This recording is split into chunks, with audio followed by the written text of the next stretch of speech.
Sarasota deputies are really trying to piece together a mystery. A man's body discovered on a loading dock behind a hospital. Now officials want to know how he died and who put his body there. News Channel 8's John Rogers joins us now live outside of that hospital in Sarasota. And John, is this drug related? Good evening, Josh. Officials say, yes, it does appear drug-related, and this is just part of a growing problem in this region, and I sat down with the sheriff to talk about it.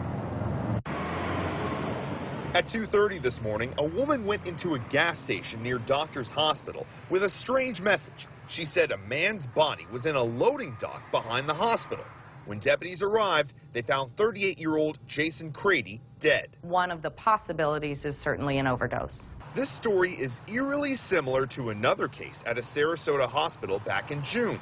Deputies suspect this latest death is because of heroin, a highly addictive opiate claiming lives in the Sarasota area every day. How bad of a problem is this? Yeah, I would think we're getting close to epidemic. Sarasota County Sheriff now. Tom Knight is worried. Well, our drug overdoses are going through the roof right now. Deputies are being called daily to save addicts young and old. He said fentanyl, a synthetic drug similar to heroin, often has deadly consequences. It lowers a person's respiratory rate, and it makes them struggle to breathe. If they're laying on their face or on their back, they can choke and ingest vomit. Heroin addiction is on the rise here on the Suncoast. So today, the Sheriff's Office released this public service announcement. It directs addicts to seek help and also highlights the importance of calling 911. If someone had done that sooner for Jason Crady, he possibly could have lived. We're not worried about charging people. We're not worried about arresting people.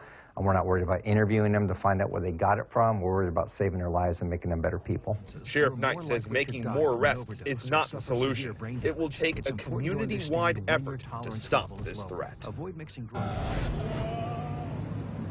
So if you know anything about the circumstances behind Crady's death, such as what was he doing last night or who he was with, contact the Sheriff's Office. They certainly want to hear from you.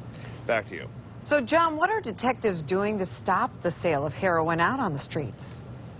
I asked the sheriff about that. He emphasized that they're trying to stop it at the source. They know that a lot of this heroin is being imported from Mexico, and so they're identifying the dealers, trying to stop the outlets that's bringing this in here, but it's still an ongoing issue that they're working with.